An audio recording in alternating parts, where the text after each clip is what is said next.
하나님의 말씀 보겠습니다. 지난 주간에 했던 사도행전 15장 예루살렘의 두 번째입니다.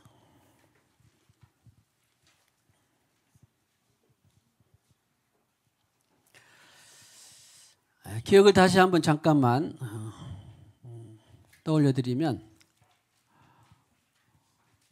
사도 바울 일행이 복음을 전하고 복음을 전한 곳에 교회가 세워지고 그랬는데 너무나 감사하고 영광을 돌려드렸습니다. 천하보다도 귀한 영혼들이 돌아온 것도 감사한데 그곳에 또 교회가 세워졌습니다. 그런데 그 교회들이 이제 전부 안디옥 교회에서 파송을 했어요. 안디옥 교회는 예루살렘에서 약간 북쪽으로 400km 정도 되는 곳인데, 지금으로 말하면 레바논 위쪽 또 시리아 이쪽 저기까지 있는데, 안디옥이라고 하는 말이 본래 이 안티오쿠스란 말에서 나온 건데, 안티오쿠스를 기념해서 세운 도시인데, 로마가 정복을 해서 그곳을 로마 치세로 들어간 곳 중에 하나가 안디옥입니다.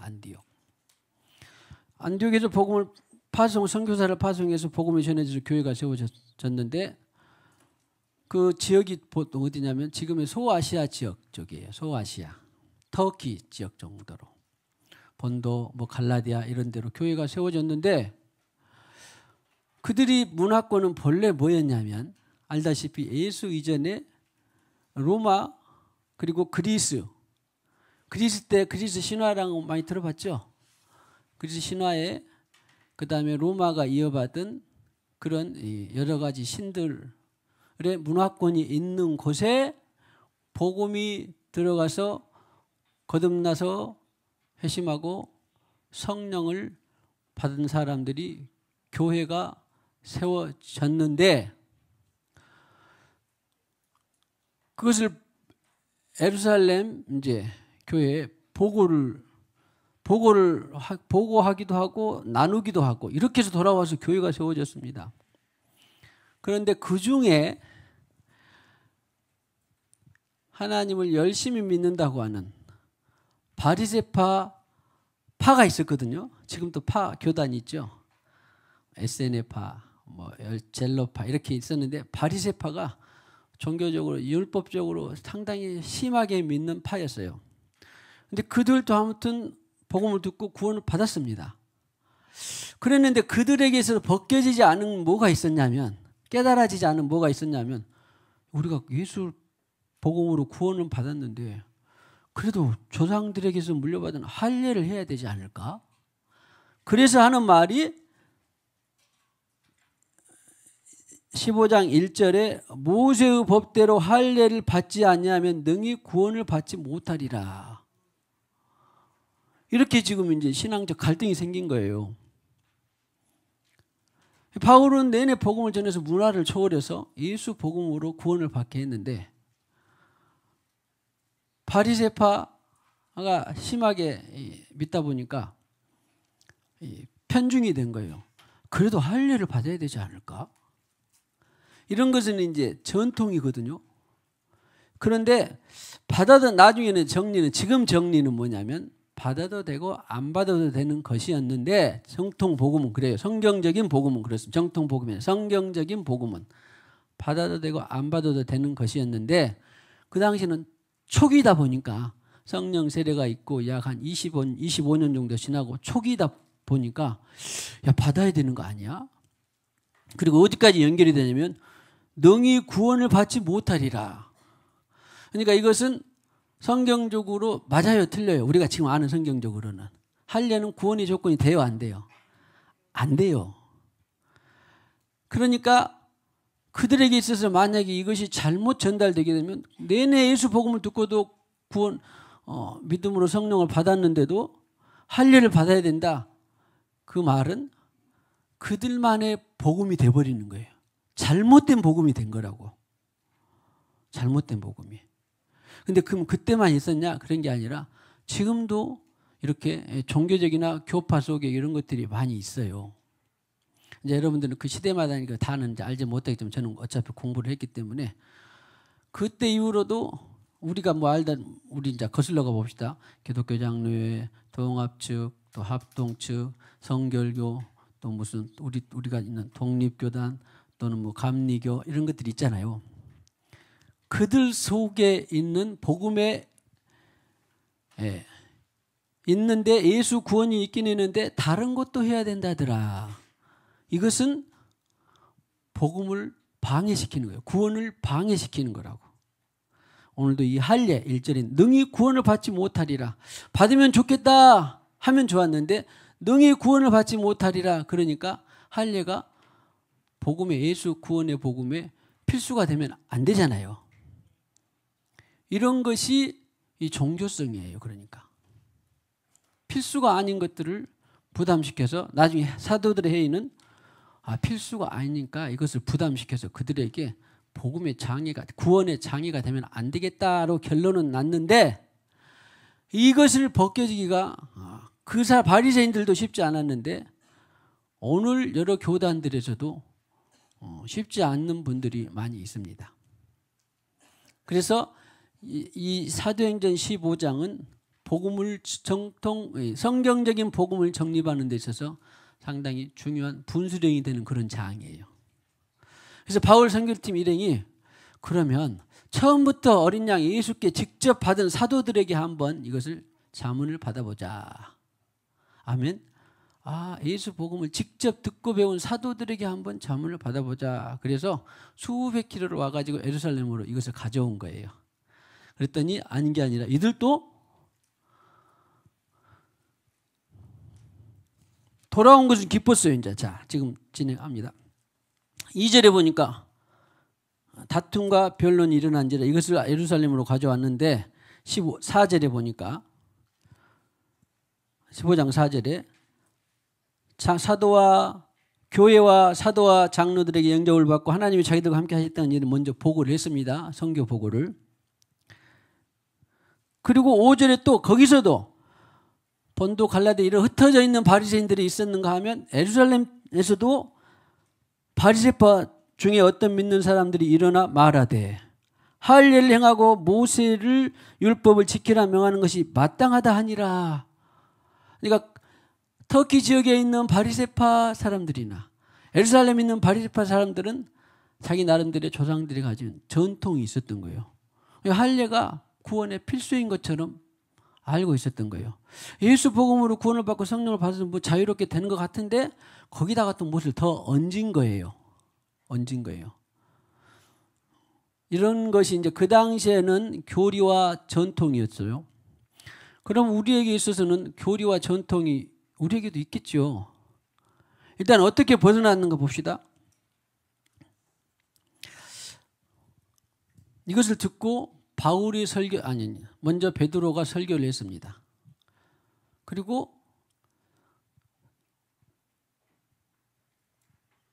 예수님의 동생 야고보도 또 성경을 계시로 이것을 잘 풀어냈습니다. 그러니 결론은 성령과 우리가 그러니까 베드로의 의견, 야고보의 의견 그리고 사도들이 함께 의견을 냈어요. 회의를 했습니다. 그래가지고 보니까 그 회의의 주체가 의견의 주체가 자기들이었다 아니면 누구와 함께 했다? 성령과 함께 했다. 이것이 중요하죠. 저도 여러분도 회의도 합니다. 오늘도 또 장로회의가 있습니다. 그리고 각 교단마다 다 회의가 있습니다. 뭐 일반 사회의 회의는 토론은 그냥 그들만의 자기들의 의견과 이런 거 합리성과 지혜로 그냥 하는 것이니까 그것은 그냥 왜 우리는 생각해 볼 필요는 없어요. 그런 회의하고 우리들의 회의는 무슨 믿은 사람들 그리스도인들의 회의는 교회에서 회의는 반드시 누구와 함께 해야 된다? 반드시 성령과 함께 해야 된다. 15장 몇 절이 있었죠? 28절 성령과 우리는 이 요긴한 것들 외에는 다른 것에 짐을 지지 않겠다. 이렇게 결정을 했다 그런 말이에요.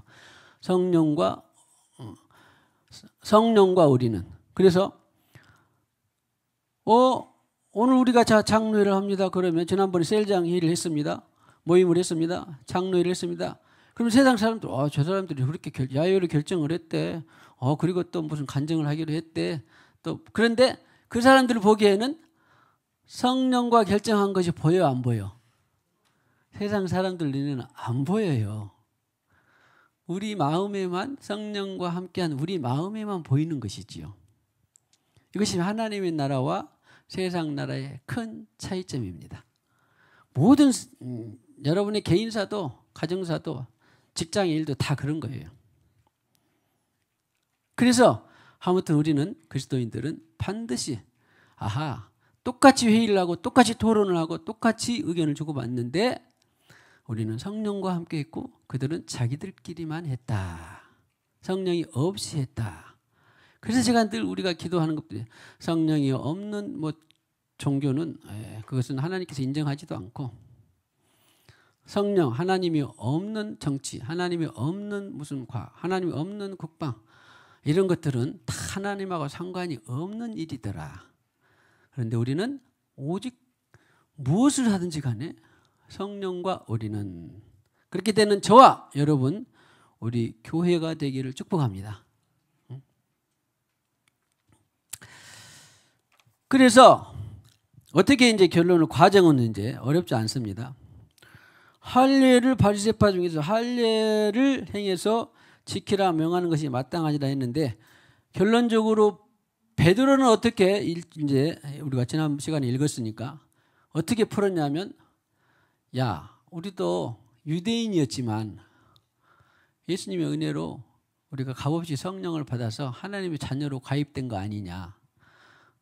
베드로는 이것을 여러 번 말해요. 11장에서도 말하고 15장에서도 말했고 또 다른 자기 베드로 전후서에서도 말했고 우리도 언젠가 그랬는데 그런 것처럼 이방인에게도 본도 갈라디아 비두냐 이런 안디옥 이런 사람들도 똑같이 예수 복음을 듣고 그들이 회심해서 그들이 믿음으로 성령을 받은 것으로 구원의 확증이 됐다. 그러니까 그들이나 우리나 차이가 있다 없다? 없다라고 베드로는 이것을 쭉 7절 5절 이하에 말했어요. 그래 베드로 하면은 그래도 예수님 그렇게 열심히 따라다녔고 지금 우리 늘 막 선봉장에 섞여도 했고 그런 인물이니까 상당히 이제 발언권이 있었겠죠.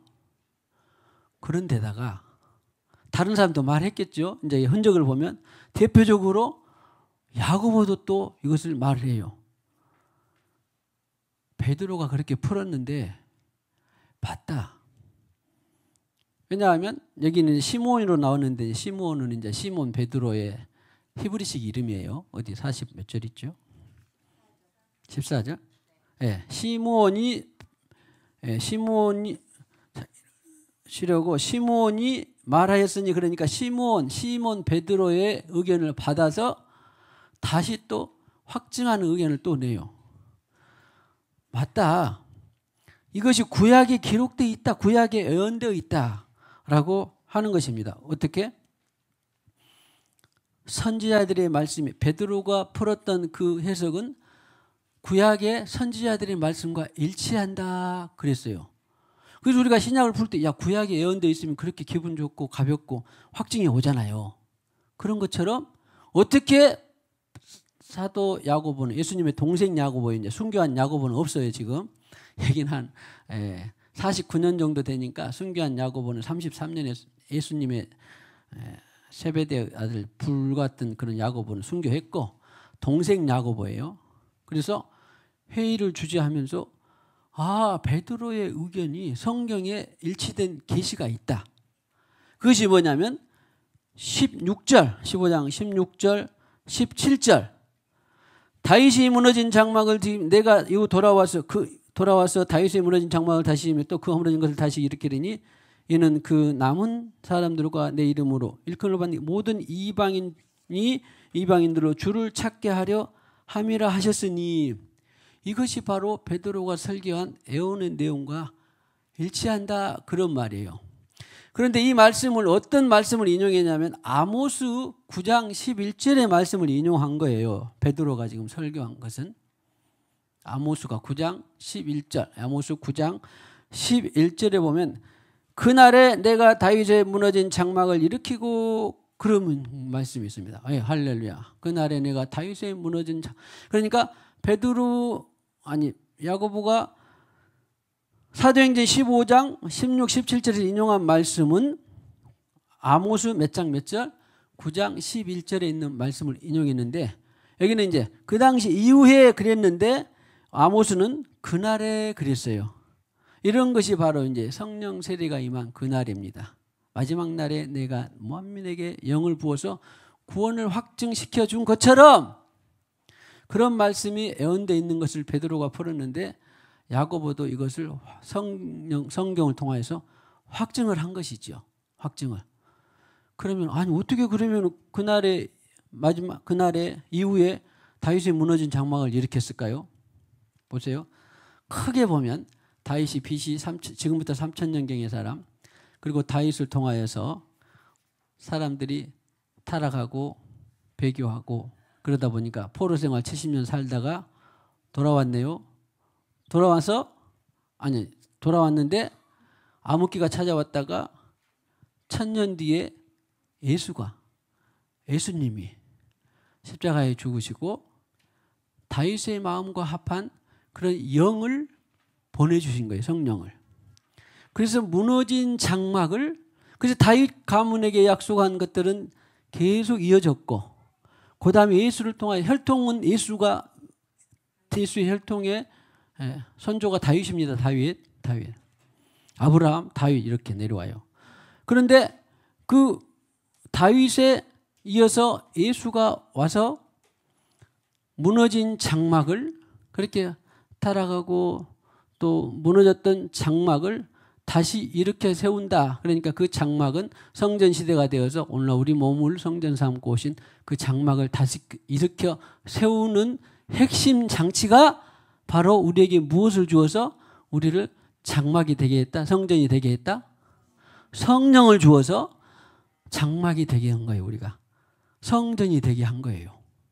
그 예언이 성취된 것을 베드로도 보았고 야고보도 보았고 그러니 우리가 예수 믿고 성령을 받아서 돌아온 거나 이방인들이 예수 믿고 성령 받고 돌아오는 거나 같은 일이니 그렇게 할례로 짐을 지우지 말자.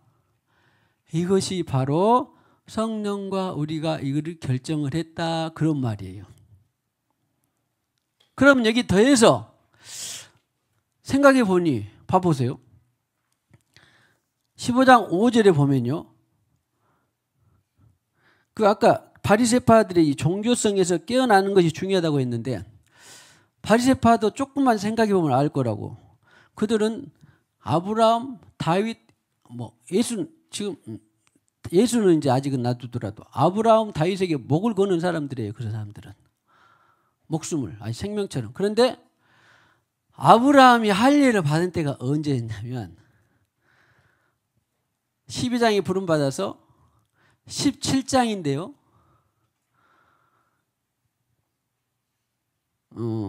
99세예요. 99세. 이스마엘이 13세. 그때 할례를 받은 거예요. 그래서 그 할례를 베풀면서 구원의 확증의 표시다. 그렇게 했거든요. 그러면 아브라함을 구원의 선상으로 부른 때는 벌써 25년 전이란 말이에요.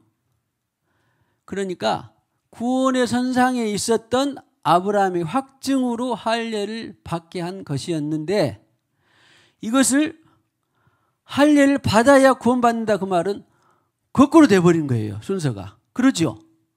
종교나 전통이 이렇게 무서운 거예요. 무섭다기보다는 아무튼 장애가 되는 거예요.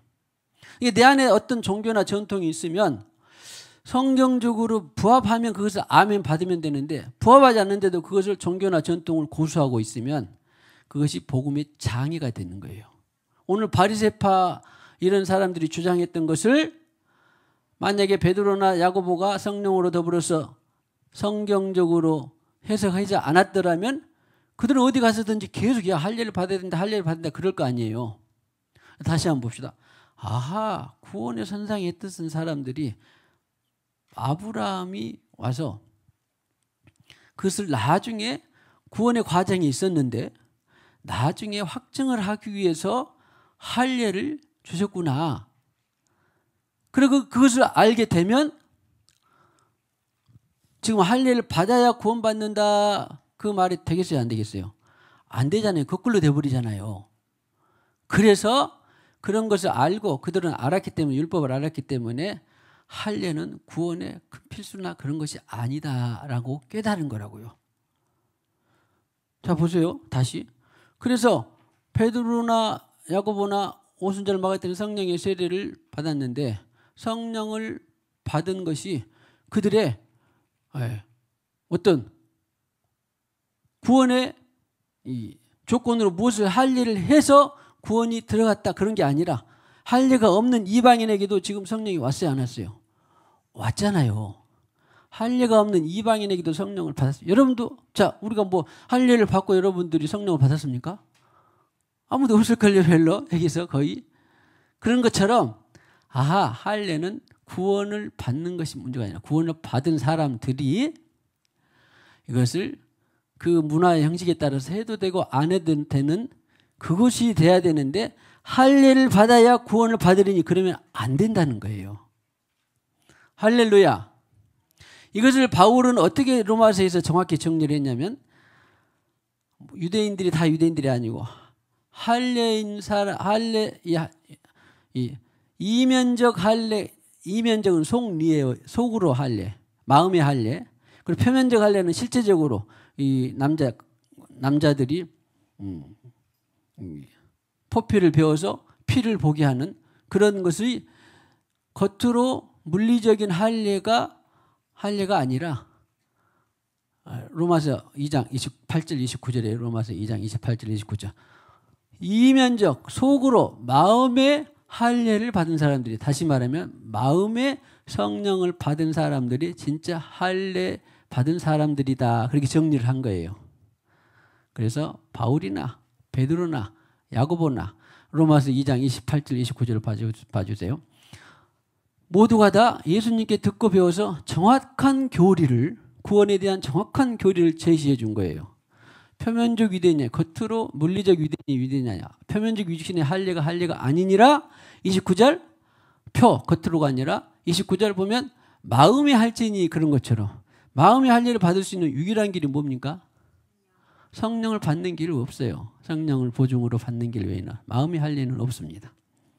그래서 정리가 된 것이 아하 이런 할례와 같은 율법적 종교적인 것들을 목에 지우지 말고 그들이 자유롭게 돌아와서 신앙생활을 할 수 있도록 하자라고 편지를 다시 써서 안디옥 그리고 복음을 전했던 비두니아 뭐 갈라디아 갑바도기아 터키 있는 지역들입니다. 이런 곳에 다시 그 바리새인들이 말하는 할례의 조건을 그것을 짐지우지 말자라고 하는 회의가 예루살렘 회의했다 그런 말이에요. 여기서 참고로 더 할 수 있는 것은 뭐냐면 아하 저나 여러분이나 이 교리사 기독교회사적으로 그 할례가 이제 할례가 구원의 조건 아니야 결정을 단순히 그런 게 아니라 그 당시에 있어서 복음이 들어왔을 때 그랬다고 했다면 만약에 우리에게 복음이 들어왔다면 우리에게 지금 이제 이미 들어왔죠. 만약에 100년 전에 미국의 난감리교 뭐 장로교 이런 데서 선교사들이 들어왔습니다. 조선이라는 데서 예수 복음을 전하다 보니까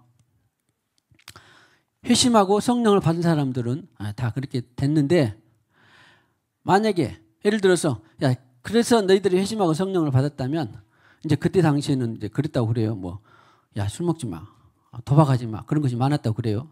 또 담배 피지 마, 또 음행 그 조선 시대 조선 시대 말이었으니까 그때 보면은 막 첩첩들이 있었잖아요. 우리 대감 사람들은 막 이래서 첩첩들이 있는 건데 그렇게 첩 두지 마 이런 것들을 이제 권고한 거라고요. 그런데 만약에 그런 거 사람들이 다 했었다. 그런 사람들이 돌아와서 예수를 믿었던 것이지. 회심하고 성령을 받게 되니까 그런 것들이 끊어지게 된 것이지. 그런 걸 해야 너 구원받는다. 담배 피지 말아야 구원받는다. 술 먹지 말아야 구원받는다. 살인하지 말아야 구원받는다. 간음하지 말아야 구원받는다. 그런 것이 아니잖아요. 그런 사람들이 회심해서 거듭나서 성령을 받고 보니 점차 그냥 멀어지게 된 거예요. 사랑하니까. 예수를 사랑하다 보면 똑같아요. 제가 이걸 왜 잘하냐면 저도 여러분도 많이 다 교단들이 다 달랐었지만 우리가 특별히 말씀 중심의 통합 교단의 신앙 배경을 갖다 보니 장로교 신앙 배경을 갖다 보니 어려서부터 교회를 다녔는데 이런 것들이 막 섞여 있는 거예요. 그래서 야, 쟤는 집사인데 쟤는 아주 교회 다니는데 뭔데 막 술을 먹고 또 막 이렇게 막 사기치고 막 그러더라. 그리고 뭐 제 삶이나 내 삶이나 어떤 안 본 사람은 쟤는 교회 다녀도 뭐 장로도 목사도 그냥 삶이 영 말이 아니더라. 나도 뒤죽박죽. 그러다 보니까 이것이 구원이 받았냐 안 받았냐 그러고 있었는데 무엇을 전도 본말을 바꿔버렸냐면 기독교가 도덕이나 윤리로 돼버린 거예요. 기독교는 예수 생명을 받고 성령을 받아서 점차 스스로 자율로 예수님이 싫어하는 것을 멀어지게 하는 것이 복음이었는데 복음을 받기도 전에 예수 생명을 받기도 전에 도덕과 윤리가 정죄가 돼버린 거예요. 도덕과 윤리가 심판이 돼버린 거예요. 그래서 제가 늘 기독교는 도덕과 윤리가 아니라고 하는 것이에요. 이 도덕과 윤리가 잘못 먹어버린 거예요.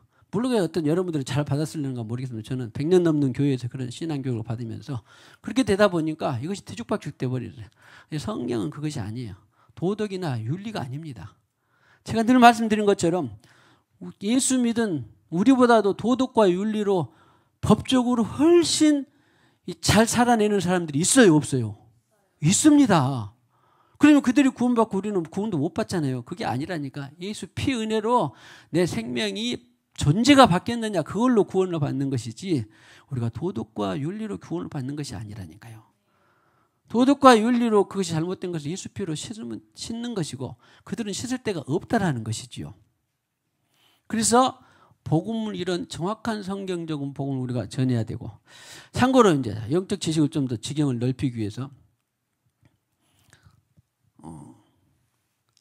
천주교에서 가톨릭에서는 1054년에 동서교회가 나눠졌어요. 이것이 지구상에 있어서 교단 분리의 최고의 큰 것이고 최대의 실수라고도 보는데 동방교회는 지금은 이제 우리는 서방 가톨릭이 다 우리나라에 다 들어왔는데 동방 가톨릭은 성화나 뭐 이렇게 그림 이런 것들이 숭배하는 것들이 조금 있었어요. 그러니까 그것도 신앙적으로 숭배했다고 하는데 서방 가톨릭은 그것이 아니었다고 해서 나눠졌습니다.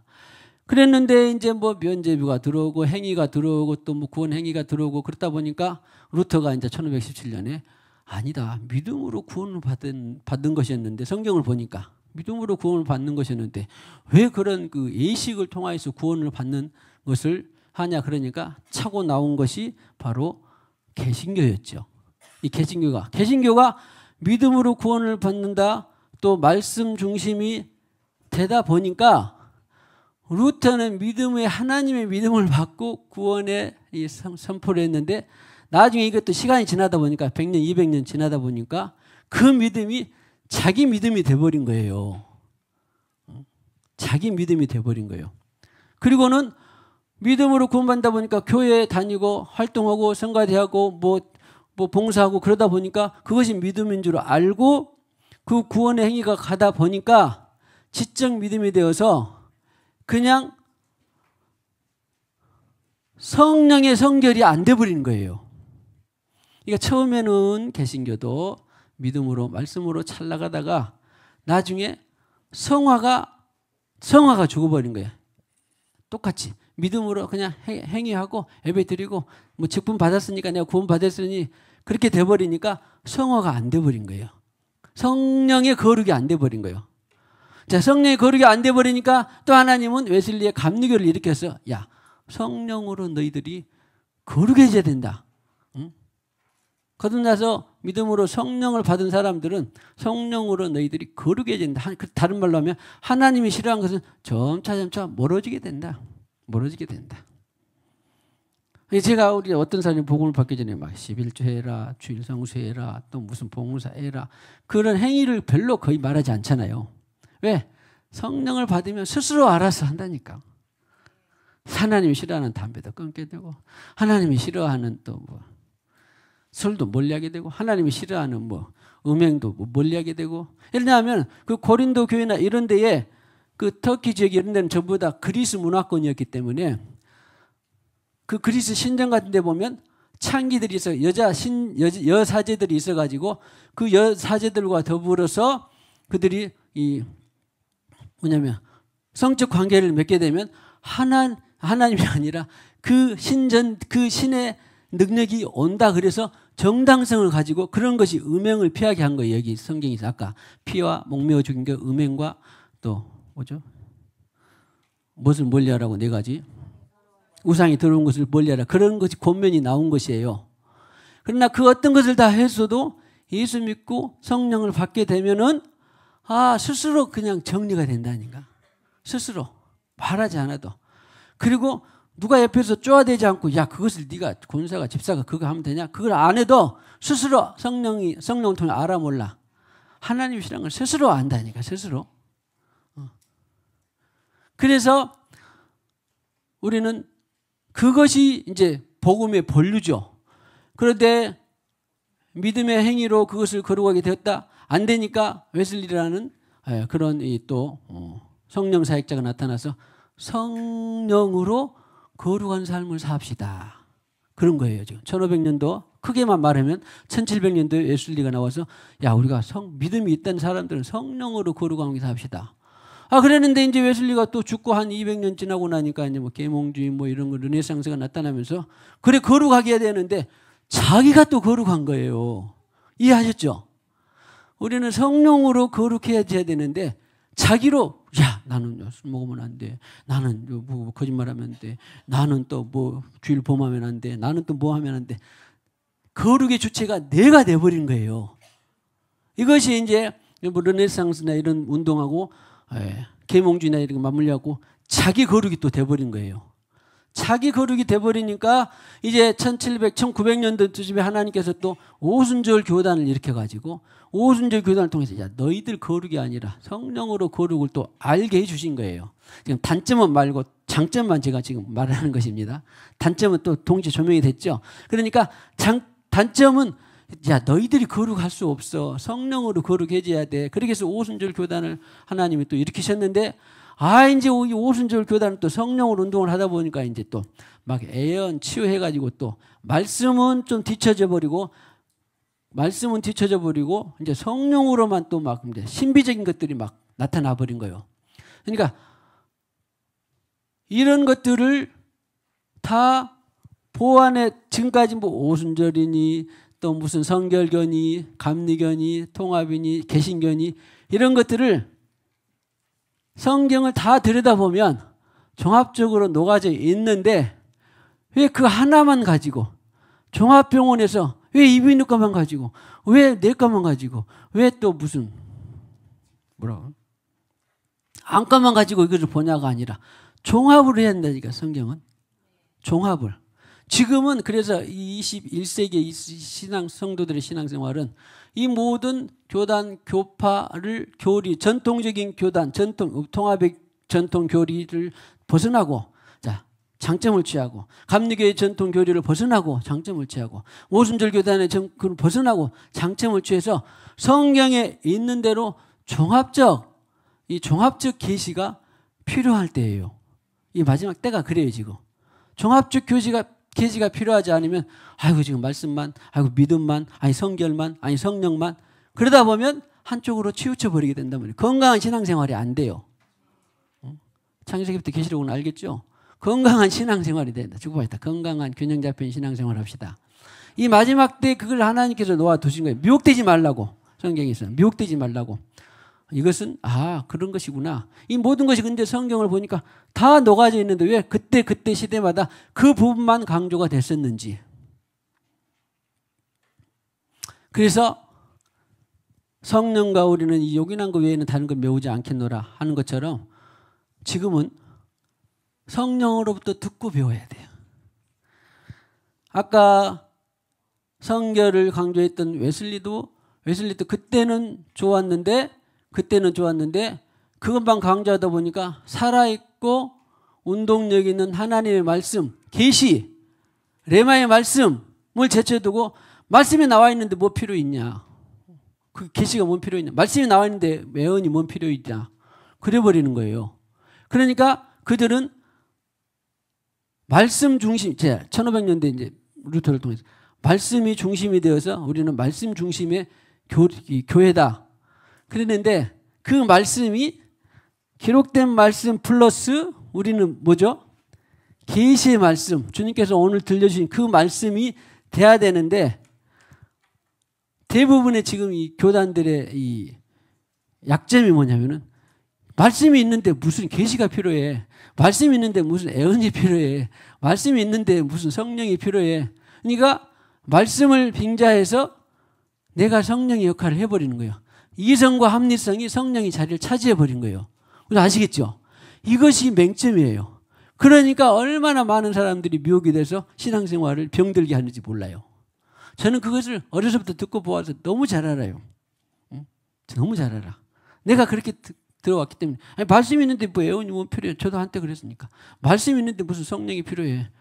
내 이성과 합리성과 내 과학이 그냥 성령이 자리를 대신해버린다니까. 그래서 나온 것이 이 부족한 종을 통해서 아무튼 생수의 강을 주님께서 세워주신 것입니다. 우리만 그런 것이 아니라 모든 교회들이 다 그래야 돼요.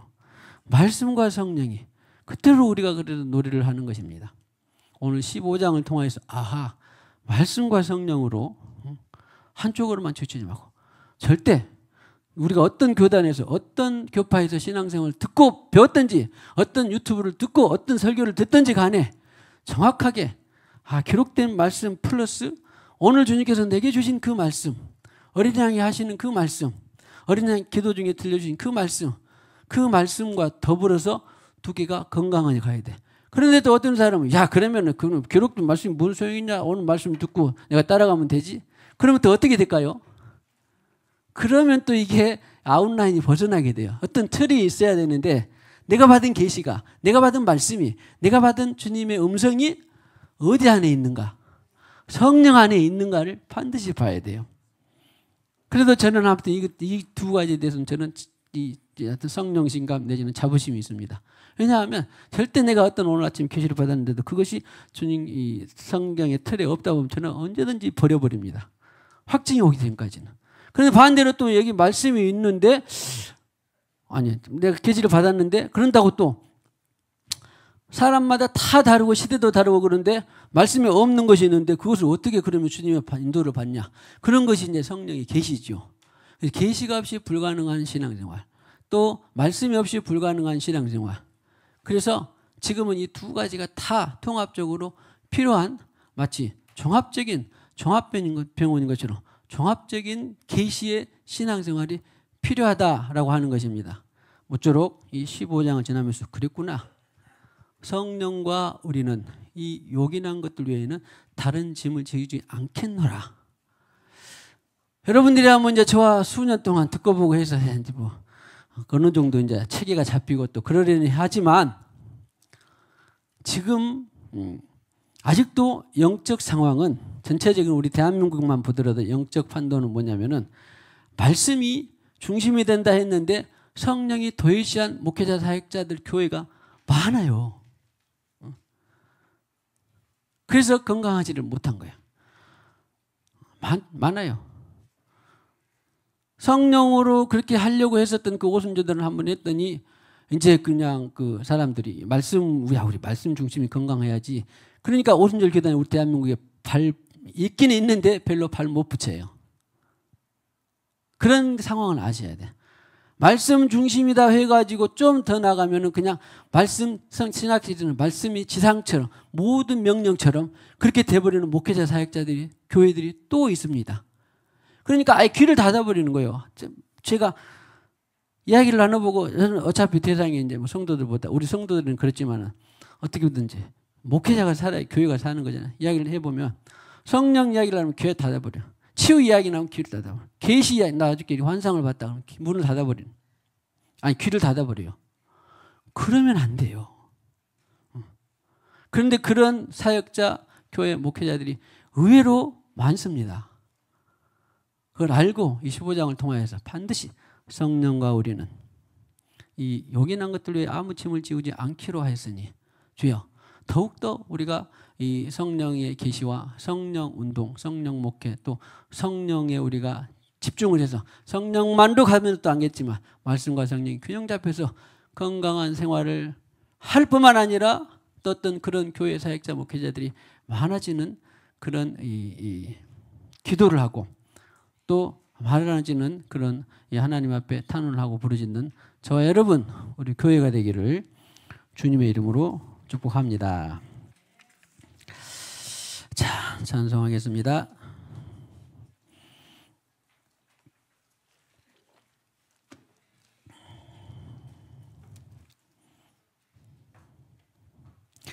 (441장입니다) 은혜 구한 내게 은혜의 주님, 은사 원한 내게 은사의 주님, 신유 구한 내게 신유의 주님, 나의 마음속에 지금 오셨네. 나의 생명되는 내 주 예수님, 영원토록 모셔 내 기쁨 넘치네. 구한 내게 은혜의 주님, 은사 원한 내게 은사의 주님, 신유 구한 내게 신유의 주님, 나의 마음속에 지금 오셨네. 나의 생명되는 내 주 예수님, 영원토록 오셔 내 기쁨 넘치네. 주 위에 서서 냉큼 버리고 감정을 버리고 말씀에 서리. 불완전한 믿음 완전해지고 내가 이제부터 주만 붙드네. 나의 생명되는 내 주 예수님, 영원토록 오셔 내 기쁨 넘치네. 모든 욕심 던져버리고 내가 염려하며 괴력하던 것 믿고 기도하며 주께 맡기고 내가 이제 너랑 살기 원하네. 나의 생명되는 내 주 예수님, 영원토록 오셔 내 기쁨 넘치네. 힘으로 낯을 주께 던지고 끊임없이 주를 찬송하면서 전이 나를 위해 힘입었으라. 이제 주만 위해 힘써 일하리. 나의 생명되는 내 주 예수님, 영원토록 오셔 내 기쁨 넘치네. 나의 소망 되는 우주 예수님, 이 세상이 다시 강림하겠네. 나의 등불 밝혀 손에 들고서 이끌어 주를 맞이하겠네. 나의 생명되는 내 주 예수님, 영원토록 오셔 내 기쁨 넘치네. 또 기도하고 우리가 또 박차를 가야 될 부탁이 있는데 여러분들도 들어보셨기도 하고 또 신앙 배경이 다 각자가 있었겠습니다만은 특별히 이제 우리는 이제 독립교단으로 우리 원래 이름은 독립교회 선교단체 연합회잖아요. 여기도 흠결이 있습니다. 그럼에도 불구하고 우리 각자 각 교회의 사정대로 목회하는 그것은 주어진 것이지요. 혹시 독립교회 선교단체 연합회가 전 세계적으로는 제일 많습니다. 5만여 교회, 그리고 대한민국에서는 뭐 한 3천여 교회 이렇게 있는데 여기도 흠결이 장단점이 있어요. 그런데도 각자 교회의 소신대로 할 수 있게 되는 곳인데 제가 어려서부터 배웠던 신앙생활의 터전이 대한예수교 장로의 통합 측, 뭐 또 개혁측 합동측인데 통합측이어서 말씀을 드리면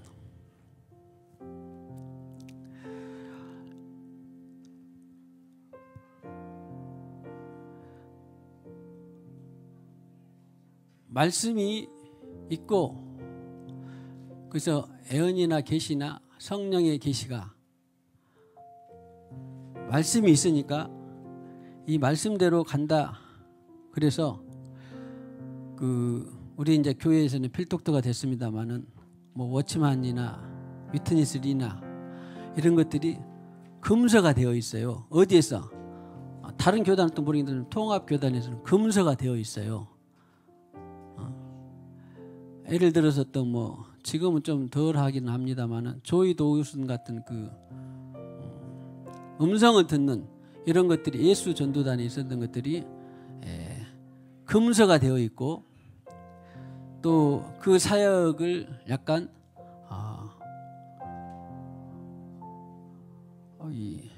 교회가 아니라 그래서 지금은 들었는데 그때 당시에는 거기 가면 사이비에 간 것 같은 느낌이 드는 그런 것이 있었는데 금서가 그러려면 사역자들은 더 많이 공부를 해야 되고 더 많이 기도를 해야 되고 기도만 해서 이건 되는 게 아니래요.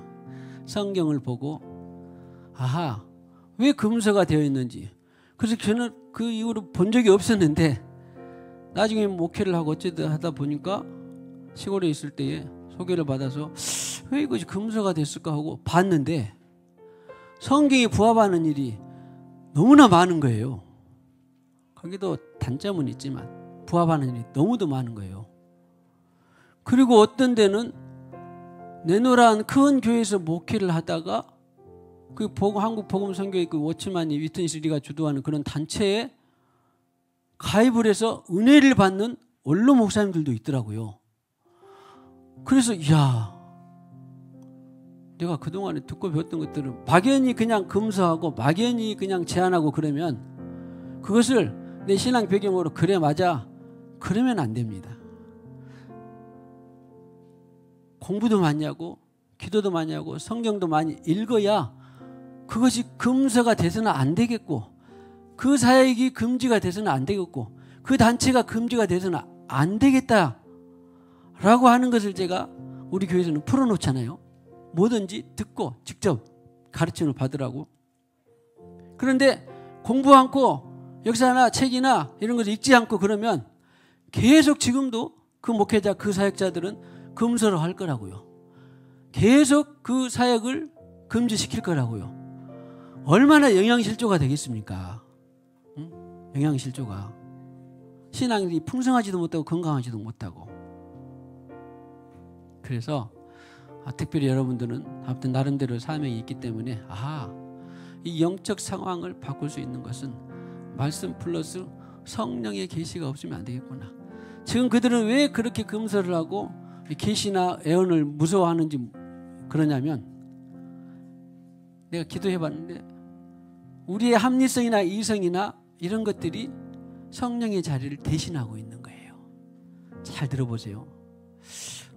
그분의 신뢰하고 그분이 하나님이었는데 그동안에 듣고 배웠던 것들이 제가 자라온 그런 교단 속에서는 내 이성이나 합리성이나 과학이 그 자리를 대신하고 있더라니까. 성령의 계시나 성령의 음성이나 성령의 애언이나 성령의 시유를 대신하고 있더라고요. 여러분도 이것을 면밀히 한번 들여다보세요. 전혀 없는 사람은 별로 없을걸요. 그러나 우리 성도들은 많이 벗어졌어요. 벗어졌음에도 불구하고 여전히 일반 이 성도들 많은 전통 교단들의 신앙생활하는 성도들이나 사역자들 보면 자기 이성이나 합리성이나 해놓고 말씀에 좋은 것이니까 말씀에는 나쁜 것이 없어요. 그렇죠? 그런데 자기가 결정을 했는데 말씀에 뭐 봉사해라 그런 말 있으니까 좋아. 자기가 결정을 했는데 말씀에 기도해라 좋아. 자기가 결정을 했는데 말씀에 도와줘라 좋아. 아니란 거 알잖아요. 우리는 도와주라 해도 성령이 아니면 안 되는 거죠. 이렇게 차이가 있는 것입니다. 절대 내 이성이나 합리성이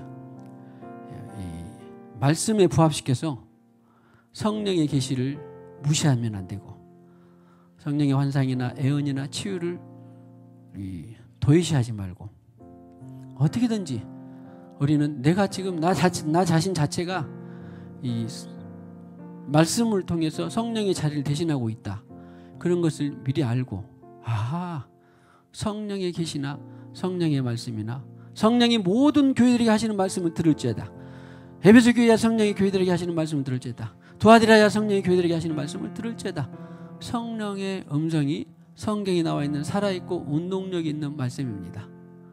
아무튼 우리는 차이는 있겠지만 이것이 없는 사람이 거의 없어요.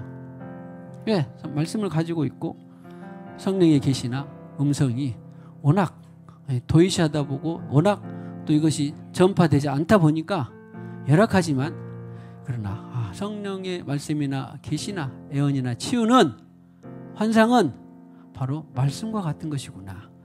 다만 말씀 안에 있다라고 하는 것을 우리가 건강하게 먹기만 하면 얼마나 풍성한 교회를 세울 수 있는지 모릅니다. 절대 내 이성이나 합리성은 성령을 자리를 대신하고 있는 것들이 없는 것이 아니라 있다라는 것을 전제하고 들여다보고, 꼭 풍성한 성령 안에서 자유, 성령 안에서 영광, 성령 안에서 계시, 성령 안에서 치유, 성령 안에서 하나님과 동행하는 귀한 15장이 되기를 주님의 이름으로 축복합니다. 주님 감사합니다. 오늘 이와 같이 사도행전 15장을 통하여서 저들도 종교가 있었고 전통이 있었고 자기 생각들이 있었는데, 예수님께 듣고 배운 사도들을 통하여 성령과 성령의 계시로 함께 예수 복음을 정확히 해석하고 전달한 것을 보았습니다. 우리 안에도 혹시 전통이나 교리가 성령을 자리 차지하고 있는지를 들여다보게 하여 주시옵소서. 뿐만 아니라 아직도 나라와 민족과 열방 가운데에는 말씀을 통하여서 많은 사람들이 성령의 자리를 대신하고 있습니다. 죽은 말씀이 아니라 살아있고 운동력 있는 성령의 말씀과 성령의 계시로 우리의 신앙생활에 풍성하고 균형 잡히고, 초대기 예수님께서 전해주셨던 그 레마의 말씀들이 많이 풀어지게 하옵소서. 나라와 민족과 열방에 풀어지게 하옵소서. 이 시간에도 주님께서 주신 물질의 일부를 구별하여 드립니다. 11조의 물 말씀대로 드립니다. 선교의 물, 건축의 물, 범사의 감사의 물 주님의 감동대로 드립니다.